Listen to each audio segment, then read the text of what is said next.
Hello and welcome to the group chat. Thank you so much for joining us today. My name is Rachel Wilkinson and I am the Campaigns and Democracy Coordinator for the Students Union, and I will be helping to facilitate this meeting today. The group chat is your space to better understand the work your elected officers and representatives do and give them feedback. On this slide, you can see our agenda. This is also available on the SU's website at angliastudent.com/the group chat. You'll see that link throughout this meeting. You will hear updates today from officers and exec committee members. You will have an opportunity to ask them questions and help shape the direction of the work that they do. We will then look at current policy and hear how it is being developed. But to start, we will hear about an opportunity for you to get more involved at our April group chat. But throughout this event, please do feel free to submit questions. If we are unable to get to your questions during this event, we will make sure to either signpost you or send it to the best person to answer your query. There is a slight time delay in this stream, but we do have a moderator reviewing and publishing questions, so we will try and do that as quickly as possible. Please note that this is a live event, but it will be recorded for students that are unable to tune in. With that in mind, let's go ahead and get started. So today, we need to elect a student chair for the group chat. Chairs essentially act as facilitators for meetings, much in the way that I'm doing this today, helping everything run smoothly, making sure everyone has the opportunity to be heard, and helps assign people to complete tasks or actions if needed. This is a very flexible volunteer role. There's a short training session before the next group chat in April, and then the chair would just be asked to attend that meeting. Any student who would be able to continue their studies in April 2021 can put themselves forward. It just cannot be someone who is currently on the executive committee. So if you're a course rep or a committee member to a society, or just want to look for a volunteer opportunity to help gain some more leadership skills, this is a really great chance for you to do that. For anyone interested, all you need to do to put yourself forward is just submit your name via the Q&A function. I've put an image here so you can better see what that looks like. Don't worry, this won't be published during this event. You just have to submit your name before 1:30 because that's when the group chat ends. And then after the meeting, I will send out an email to all the attendees with instructions on how to complete that vote. And then that will be open and live for 24 hours. And we will be able to announce the new chair on Monday. If you have any questions about the role of chair, feel free to include that in the Q&A as well, and we'll be happy to answer that. But as I said, very flexible opportunity, but we want to make sure that we have a student facilitating these meetings so that it's as student-led as possible. Moving on, we will now hear, very importantly, from your executive officers. As I said, please feel free to submit updates or questions to the Q&A as we go along. To start, we will begin with Fatima. So let me just go ahead and get that up. Please bear with me. And first up is your officer, Fatima. Thank you, Rachel, for that. Hi, everyone. My name is Fatima Khani, and I'm the Vice President of Arts, Humanities, and Social Sciences. Just to give you a couple of updates on what I have been up to. So to begin with, some of my campaigns include employability, working for students' employability, having knowledge packs, and having a campaign that is inspired from the Black Lives Movement, the Black Lives Matter movement. So to begin with, I'll start off with the things that I have been doing outside of my campaigns. So I have been working on the AHSS newsletter, and the main aim of this newsletter is to make sure that students' voices are represented and students' voices are heard. And I've been trying to make the AHSS newsletter as student-friendly and as relevant as possible to cut down on unnecessary emails and having too many emails for you all to go through. So that's one project that I've been working. Another project that I have been working on is knowledge packs.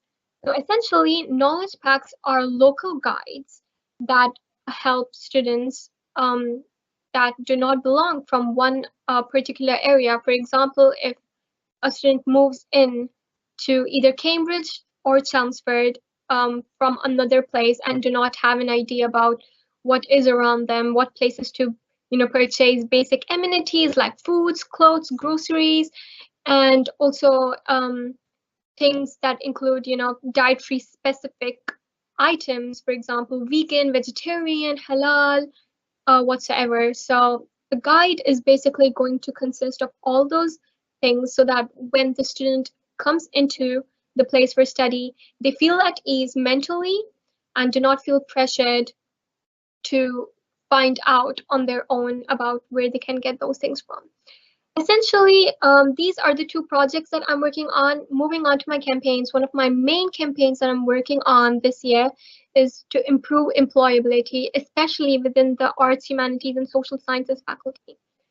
So the AHSS faculty has been really helpful and supportive with this for me. There are three ways that I am tackling employability.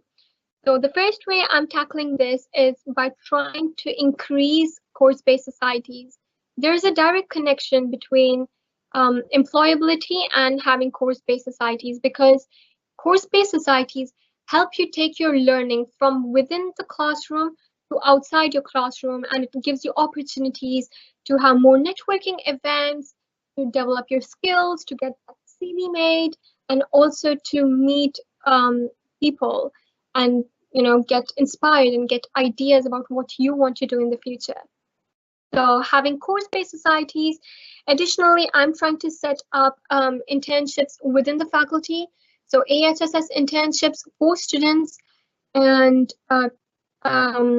these internships will take place during the academic study year, which means that the student can have an internship, a paid internship at the faculty, while at the same time studying and implementing what they study during their internships. So that's another thing that I'm trying to set up. And finally, the third way I'm having an the third way that I'm trying to the third way I'm trying to talk about employability and to target employability is by Ruskin modules. So these have not gone live yet, but I'm working on creation of certain Ruskin modules that help boost student employability. So that's all for employability. And the second campaign that I'm working on is Black Lives Matter movement. As I said, I am open to collaboration and any ideas from anyone. So at this point, the Black Lives Matter inspired campaign is just under process. It's just going through a lot of research, and it involves me doing like a lot of reading and talks with the faculty, etc. So that's all for today. If you have any questions, feel free to pop them in the Q&A chat, and I would be very happy to answer them. Thank you. Over to you, Rachel.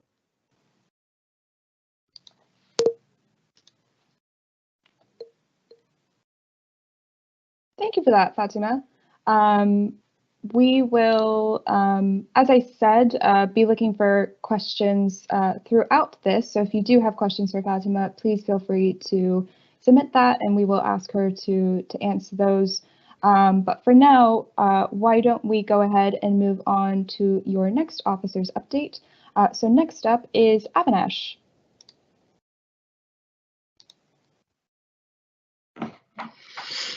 Hi all, this is Avinash and I am president at Anglia Ruskin Students Union.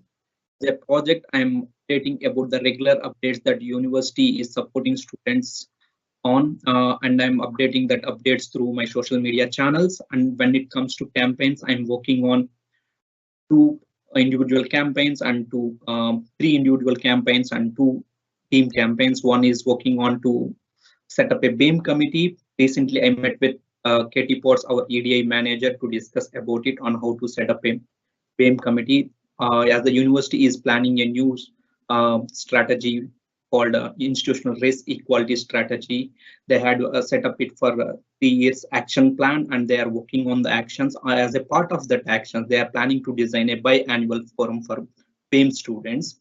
In our discussions, we have come up that this biannual forum for BAME student is to take the feedback from the BAME students and to represent them. And what reports as suggested, it would be good if SU has represented that to take the insights from and to reflect them back about the BAME students. And I'm working on that with the support of our SU and university to discuss and to set up a BAME committee as soon as possible. And next one I'm working on is course rep communication. As a part of this, I'm having discussions with our student union to create a WhatsApp broadcast for the course reps to communicate about the updates, what our university and student union is supporting students in this pandemic situation, and to continue this further. We are planning to create it as soon as possible, and we'll come up with an update soon about it. And final one is about accessibility. And me and Emily Long, our vice president for Faculty of Science and Engineering, were taken the responsibilities as we are together working on this campaign. I'm working on video captions for video lectures and audio lectures, and access to facilities and signage on the campus. When it comes to captions for videos and audio lectures, a university has provided video captions for all the video lectures, and they asked, is there any problem with that? And I have researched, and I find for every very few video sessions, they did not put captions. For most of the 99% video recorded lectures, they have captions, and it is easy for us to understand what lectures are teaching about. And when it comes to audio lectures, unfortunately, we don't have captions for it, but soon university is working on this to provide captions for this. And access to facilities. As access to facilities, as earlier we used to have so much demand for that facilities to work on at the late nights for the students at the time of assignments, but due to pandemic, so most of the students are unable to use that facilities at this point. And as a team, I decided, as we are unable to get proper feedback, we have taken a pause on this, and we are directing students how to access online software licensed by university to support students. And then when it comes to signage on the campus, I feel that Cambridge campus need more signage in terms of one-way direction, and the university is doing its best to do it. And as due to lockdown, as we are not on campus to check about it, I have checked through campus, and I find there is some confusion on the campus. I have raised it with the university. They're working on it. And when it comes to sustainability and mental health team campaign, Emmy Long is leading on the sustainability, and she is doing an excellent job. And we, as a team, we have decided to make our campaign as a leading sustainability campaign in the nation. And when it comes to mental health, and I'm signposting students on regular basis through updates on social media to avail the workshops provided by counseling and well-being services. And we are doing a lot about it, to how to engage students on this. Thank you.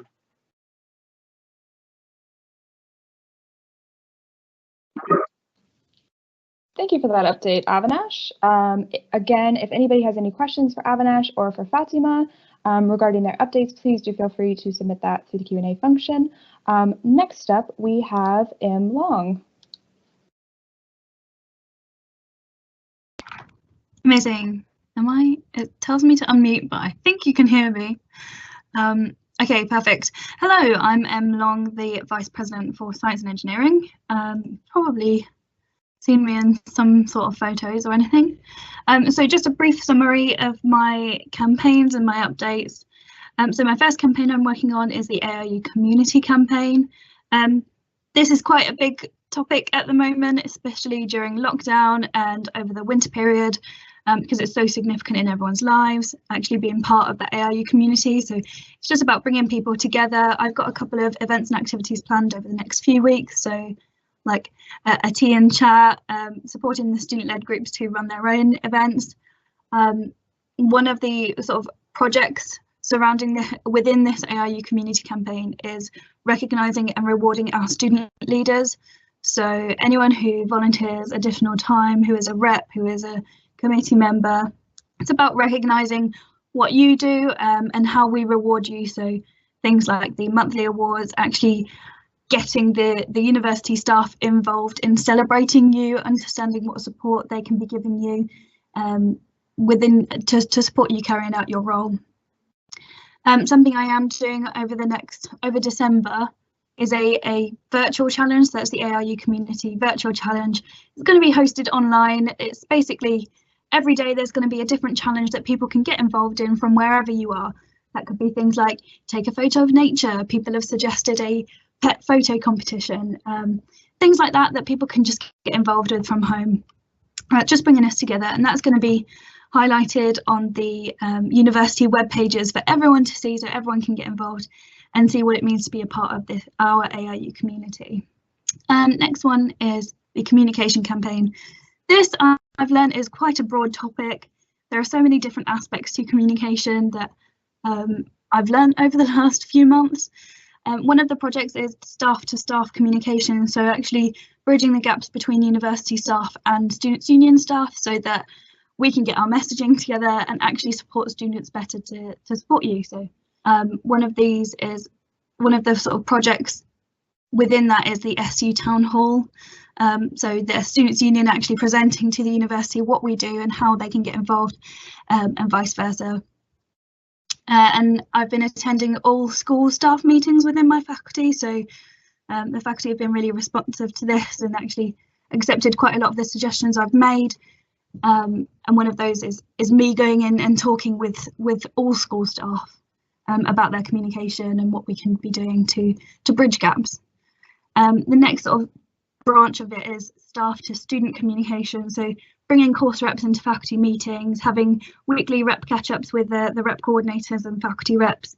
More recently, I've had a lot of acceptance from my faculty to actually review the messages that staff send out to students. So that's going to be sort of taking up over the next trimester.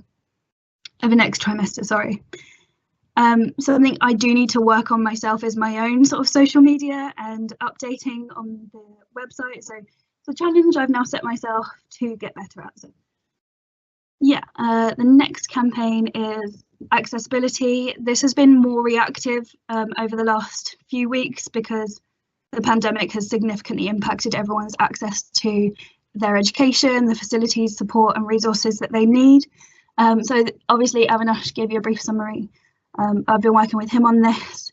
Is working towards as well delivering the recommendations of the accessibility policy, incorporating hidden disabilities and the training that staff receive on how to have accessible thinking. And then obviously I'm leading on the sustainability campaign, following on from the work Fraser has been doing. And now I've sent in sort of the SU input into the sustainability strategy. That's finally been approved. So now we're working on launching the strategy for students and being able to see and understand and interact with that. We're going to be hosting a sustainability week in February to begin launching the changes that promote behavioural change. So actually making those changes. And something we do need to be doing next as a team is deciding how to approach the national sustainability aspect. So our aim is making ARU and ARU Students' Union nationally leading organisations. So how we've got the reach locally, what's next? And then a student support campaign and having a landing page for tutorials to support students. That's it. Back to you, Rachel.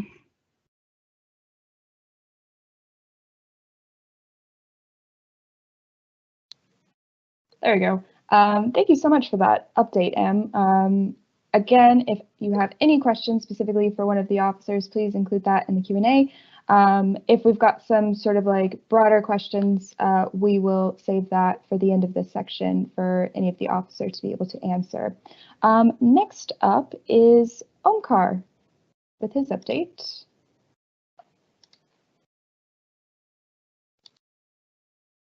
Thank you so much, Rachel. Good afternoon. My name is Omkar Singh. I'm Vice President for Business and Law faculty. In this trimester, I was pretty much stick to my manifesto. A certain thing which I promised, I'm glad to announce that it has been achieved, like employment opportunities. And I'm happy to say that we have released employment placement internship opportunities for non-MBA students as well. We have created not only for MBA, but also for non-MBAs. And we are more looking into generating more opportunities for them. Apart from that, I have also something which came up after coming into the position was mostly cases related to plagiarism awareness. So I felt that due to cultural differences and different educational backgrounds, this is one of the main things that students are suffering with, and they are getting trapped into plagiarism and academic misconduct. So I have been meeting with a director of studies of all the faculties and also the library and study skills, and found out what resources are available at the moment, trying to create a lot many of support system that students can be benefited with the assignments and how to improve. This currently I'm looking into maybe a full-fledged plagiarism campaign I'm looking into launching in the next trimester. The other thing which came up was prayer spaces in both the campuses, Chelmsford and Cambridge. Our Muslim students were facing a lot many issues with the not clean prayer space and lack of facilities or accessibility, or also the tiny spaces they have. This is something which I took up and was closely monitoring it. I'm happy to see that it is progressing. In the Cambridge campus, we have seen that the requirements which were there by the Islamic Society president, it came up and all the requirements are fulfilled. Apart from that, in Chelmsford, initially it was a space issue, and now at that time itself, before during the pandemic, it was made sure that they are providing a big space. But for future, we are looking into a big space in Cambridge and both in Chelmsford, making sure it's permanent. And apart from that, mental health is one of the key priority for me, and especially during the pandemic and COVID. Maybe I don't know how the next semester is going to look like, but mental health is one of the key priorities. So when the second lockdown was announced, I was very much keen in getting into the creating awareness on mental well-being. So I have created daily episodes of lockdown series, and we have seen people, our vice chancellors, our student executive committee, our representatives, our MP, so joining in and discussing on such a very crucial topic and giving students advice and feedback on how to cope up with their mental health. Apart from that, they have also, many speakers have also signposted to the resources available with the university, especially in terms of mental health. And I see that all the officers also very much working on it, and will be happy to continuously support it.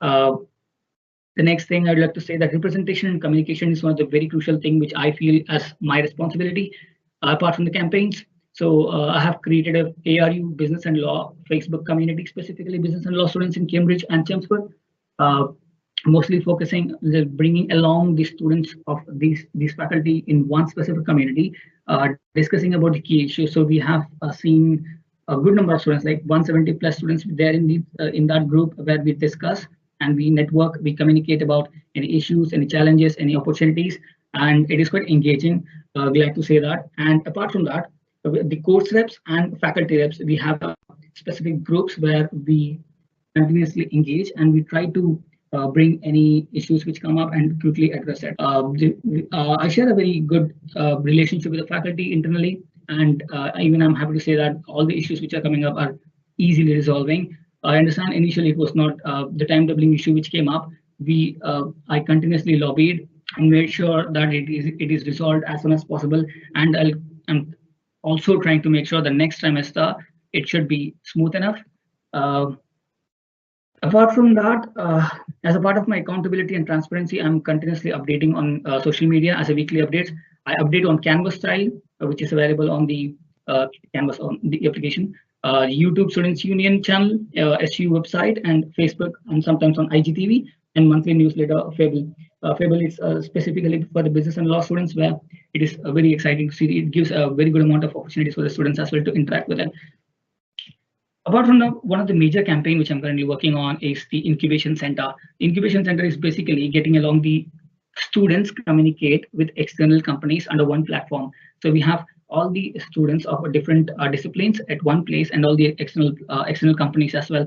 This will create huge opportunities for placements and internships in future. And apart from that, the primary objective of Incubation Center is to boost the startup opportunities and entrepreneurship in the university. I'm glad to say that initially when I started with just 2 members, it is now with the 18 members board, and now it is with the Deputy Vice Chancellor and myself co-chairing the meeting, where we discuss how the Incubation Center should look like. I'm hopeful that the next trimester we're gonna see the pilot project of Incubation Center soon. That's it from my side. Thank you so much.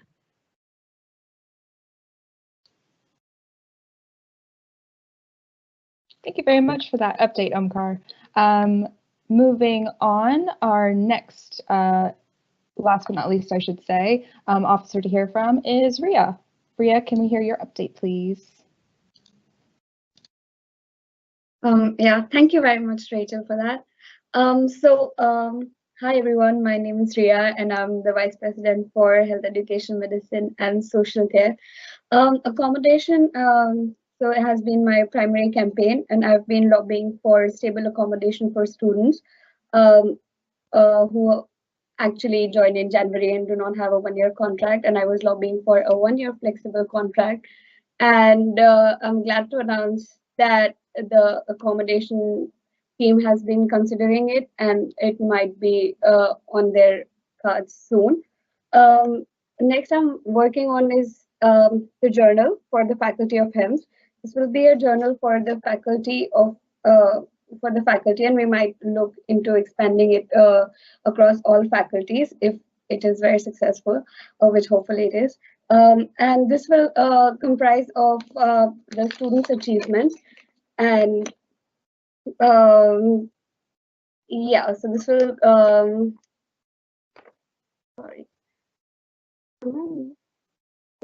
this will highlight all the achievements of the students where they have written outstanding essays, or if they've done some research or something like that, so they can highlight their achievements in the journal. Also, another thing I've been working on is expanding of food options within the cafes, university cafes. Not just university cafes, it will also include cafes with like the Students' Union Cafe at Chelmsford, which I have noticed that some students are like want the options to be more inclusive. So that is something I've been working on. Also, another thing I'm working on outside of my campaigns is a student newsletter, which will this is a new student. This would be a student-led newsletter and a way of faculty to communicate with the students, and also update the students of what is currently happening within the faculty. And this would be a one place for not just the faculty but also the reps and the student voices to communicate with the students. Also, I'd just like to say that if anyone is interested in being a part of this student newsletter, they can email me and we can we can make things through. Also, there are some very active things that I've been working on with the faculty, like the research, the RN degree classification by NMC. Many students are unhappy, so we've thought of having an FAQ section in the on Canvas site about what the RN degree about the questions they might have about new RN degree classification. Also, there were some concerns for the next trimester which have been addressed, and also many students have been concerned about the placements during COVID, which also with the faculty who are, they have been very responsive, and we have hopefully we have addressed the issue. And yeah, that's it from my side. Thank you very much. Over to you, Rachel.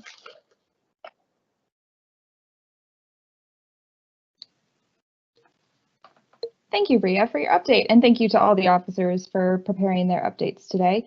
I believe we have some questions from some attendees, so I will pass the floor over to our Q&A moderator, Jess, to let us know what those questions are and to get some answers from our officers as well.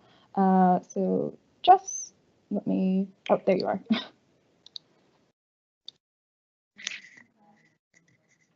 Thanks, Rachel.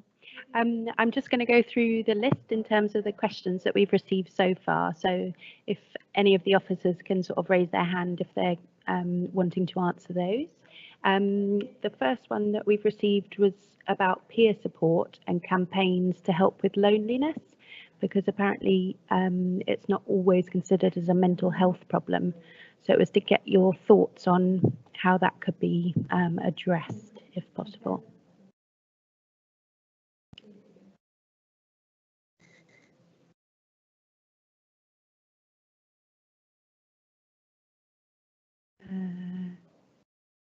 Was that Emily? Did you raise your hand then? Or Avinash?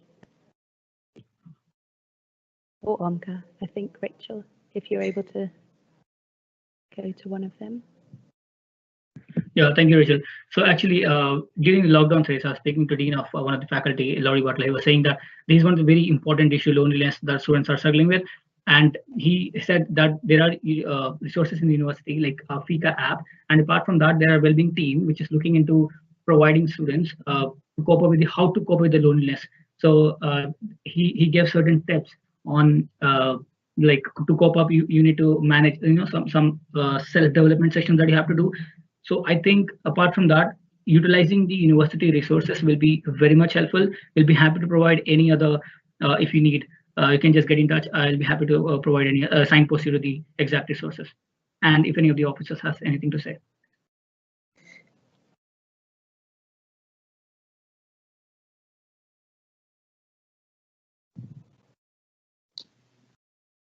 Fatima, it looks like you raised your hand. Did you have something to add?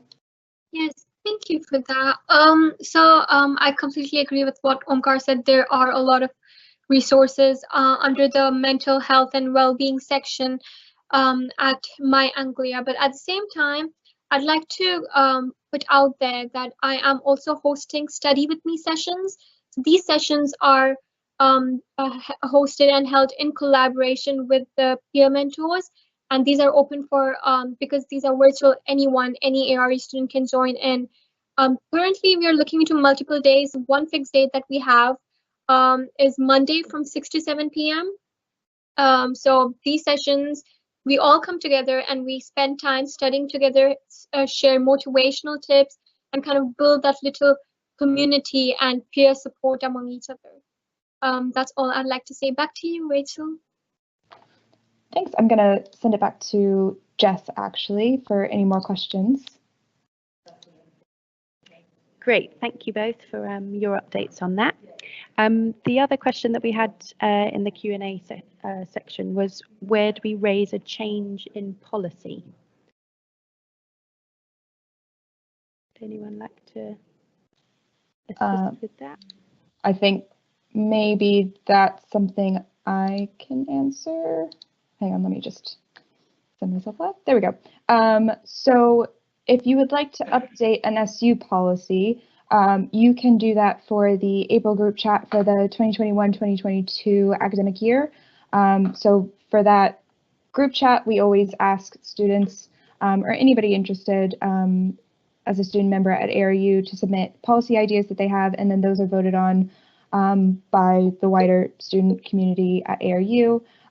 If you would like to discuss any policy ideas that you want to amend or work on or anything like that, please feel free to get in touch with me. I've got my email at the end of this meeting so that you can get in touch if you have any questions like that. For policy this year, however, we can't amend policy, as again, that was decided and voted on at the last group chat in April of 2020. So I hope that answers that question.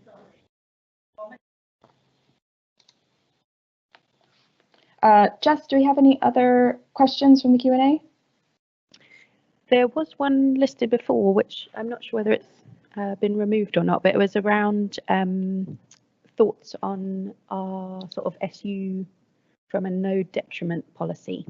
So it was saying that they didn't think that there was much difference between the lockdown of March and then this November one, and to get our stance on whether that had been sort of abandoned and how our stand is on that. I see M. Long's hand raised. Thanks. Yeah, this has come up in everything that we're doing. So it's come up in education committees, it's come up in our rep meetings, in our officer discussions as well. We are meeting today with our SMT, our SU senior management team and the officers to decide a stance that the SU are going to be taking on it. It has been raised internally at the education committees, within faculties. So today's meeting is literally going to be, what stance are we taking? Where are we going with it? I don't want to say yes or no, it's definitely going to be happening because I don't have the power to make that decision, but I do have the power to campaign for it. And because it's come up quite significantly in my faculty, it's something that I'm going to be pushing for. But obviously that meeting is going to happen today. I hope that sort of answers your question. Apologies, we don't have a definite answer, but I'm confident I'm going to be pushing for it. Thanks. Thank you for that, Em. I think there might be some confusion about policy as well based on some of the questions in the chat. So if I'm wrong on this, apologies. I just wanted to clarify a point. So there is SU policy and then there's university policy. And later in this chat, we're going to cover what the current SU policy is. But the policy that you guys get to vote on and the policy we're discussing today is very different from university policy. So like the no detriment policy, that's the university policy, but SU policy is not the same thing as that. If that didn't clarify anything, I'll try and get back to you guys individually about that later. But we'll also have some updates about what has happened with policy later on. Just back to you if we have any more questions in the Q&A, or is that it?